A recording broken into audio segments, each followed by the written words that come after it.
कि आज की बैठक स्थगित कर दी गई।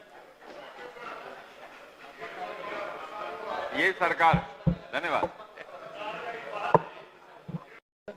मेरा जो प्रश्न है अनुकंपा पर शिक्षक और सहायकों के बहाली का मामला है अध्यक्ष महोदय, मैंने पत्रांक दिनांक भी दिया है और विभाग का ये कहना है कि मृत शिक्षक के आश्रित के अनुकंपा के आधार पर शिक्षक के पद पर नियुक्ति नहीं की जा सकती है।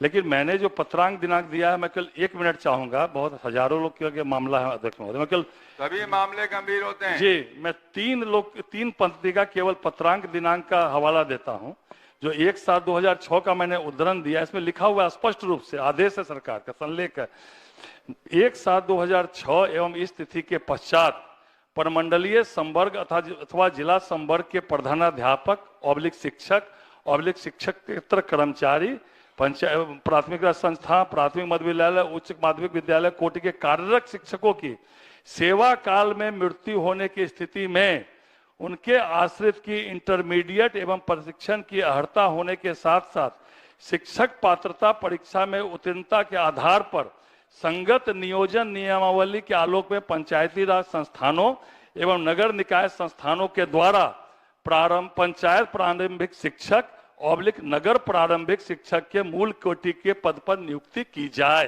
पूरा पूछिए। वही मैं पूछ रहा हूँ अध्यक्ष, मतलब सरकार का निर्देश है, संलेख है कि जो शिक्षक होंगे अगर शिक्षक के पात्रता रखते हैं तो उनके शिक्षक के पद पर अनुकंपा पर बहाली की जाएगी। तो सरकार अपने दिए गए निर्देश के आलोक में क्यों नहीं उसको लागू करना चाहती है और सरकार कहती है कि शिक्षक के आश्रित पर शिक्षक की बहाली नहीं होगी। यह मैं माननीय मंत्री जी से पूछना चाहता हूं अध्यक्ष महोदय। माननीय मंत्री शिक्षा विभाग। महोदय, पहले जो शिक्षक सेवा काल में जिनकी मृत्यु होती थी उनकी जगह पर अनुकंपा के आधार पर योग्यताधारी जो उनके वारिस होते थे उनको उनकी नियुक्ति शिक्षक में होती थी। उसके बाद महोदय सारे सदस्य अवगत हैं कि 2006 में जो नई शिक्षक नियमावली आई और शिक्षक नियोजन का प्राधिकार जो स्थानीय निकाय होते हैं पंचायत और नगर निकाय, ये अधिकार उनको दे दिया गया। हालांकि उनको भी जब दिया गया था तब ये सरकार के तरफ से निर्देश था कि जिनकी मृत्यु अगर सेवा काल में हुई है वैसे शिक्षकों के वारिस को योग्य अगर हैं तो शिक्षक में नियुक्ति की जाए। और 2006 से 2015 तक इस श्रेणी की नियुक्तियां हुई हैं। जब सेवा काल में मृत्यु हुई तो उनके आश्रितों को नौकरी दी गई।